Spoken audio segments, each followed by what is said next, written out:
All right, let's get this out of the way. Predicting the Stanley Cup winner this early should come with a disclaimer. You will look stupid by April. But that's half the fun, right? Every fan's got their "this is the year" speech ready by week 3, even if their team's already down 3 defensemen and a goalie who looks like he's allergic to glove saves. Still, you can already see which teams have it. The chemistry, the confidence, the guys who make you say, yep, that's a cup team. So, let's play fortune teller. 2 contenders from the East, 2 from the West, and 1 ultimate pick to lift the Stanley Cup in 2026.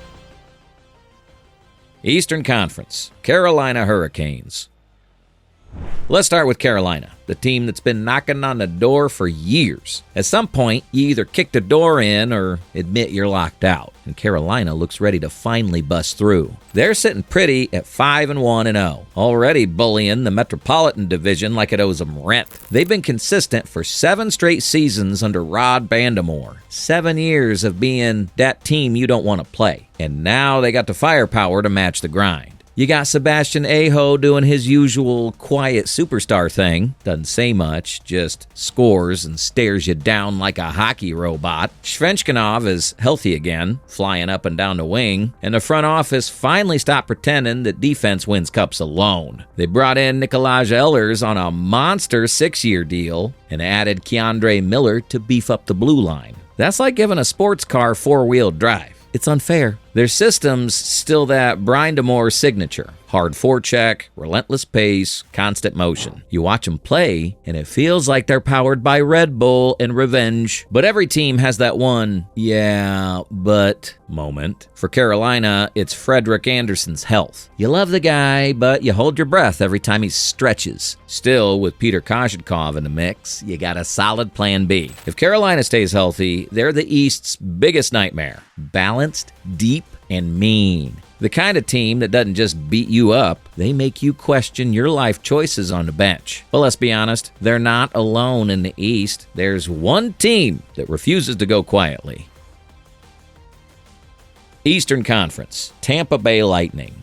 Ah yes, Tampa Bay, the team that treats every season like a rerun of "we'll be fine," and somehow they usually are. Everyone's been saying their window's closing, that the core's too old, too tired, too beat up. But have you seen them play when it matters? It's like they flip a switch in May and suddenly everyone remembers. Oh yeah, they're the ones with 2 rings and 0 fear. They're off to a rough start this year. Sure, 1-3-2, but we've seen this movie before. They coast through October, everyone panics, and by February, they're top 3 in the conference like nothing happened. The core's still elite. Kucherov's putting up video game numbers. Hedman's still out there playing 28 minutes a night like it's nothing. And Vasilevsky? Man, when he's hot, it's basically unfair. He had a .921 save percentage last season. People called it a down year. That's like saying McDavid had a quiet 120-point season. Their offense still clicks. 292 goals last year. First in the league. Defense? 4th fewest allowed. That's balance. That's what champions look like. The only thing in their way is Florida. The Panthers have bounced them 2 years straight, and you know Tampa's had that series circled since June. Here's the thing. Tampa doesn't need to dominate the regular season. They just need to get in. Because once they do, you can feel the anxiety in every locker room across the league. Nobody wants to face them in a 7-game series. So yeah, Carolina's hot, but Tampa's still lurking like that one ex who pops up every spring. Hey, miss me? Now, let's head west, where things are getting loud. Western Conference, Vegas Golden Knights. Vegas is basically the NHL's cheat code. Expansion team in 2017, Cup champions by 2023. And now, somehow even better. They started this season 5-0-2, still undefeated in regulation. They don't just win games, they smother teams. Watching Vegas play defense is like watching a python. It's slow, it's tight, and by the time you realize you're in trouble, it's too late. And then, of course, they went out and added Mitch Marner, because apparently they looked at their cup-winning roster and said, you know what we need? A 100-point playmaker. That's not fair. Marner and Jack Eichel on the same line is nightmare fuel for goalies. Eichel's already got 16 points through 7 games, and Marner looks like he's been there for years. Their power plays at 37%. 37. That's not a power play. That's a crime scene. The only cloud on their skyline? Injuries. Petrangelo's hip, Mark Stone's upper body, Aiden Hill's lower body. It's like the whole roster took a hit in a Madden simulation. They're deep, but depth gets tested real quick in the West. Still, Vegas is built to survive chaos. Every time they lose someone, some random player steps up. Pavel Dorofeyev's got 7 goals already, 4 on the power play. Who saw that coming? If they stay healthy, they're the favorites. But you and I both know there's one team out there that might have something to say about that. Western Conference, Colorado Avalanche.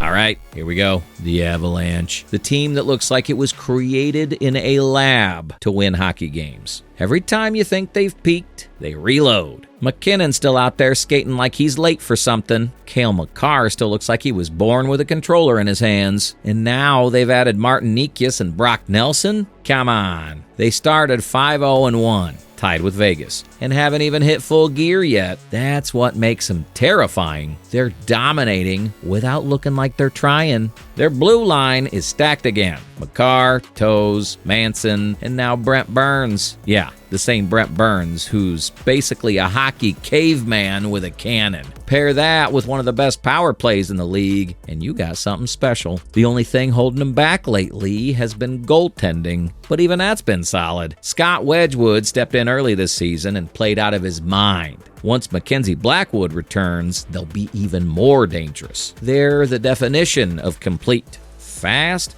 deep, experienced. They got cup rings, MVP talent, and something to prove. And tell me you wouldn't pay good money to see a Carolina-Colorado final? That's pure chaos waiting to happen. So who wins it all?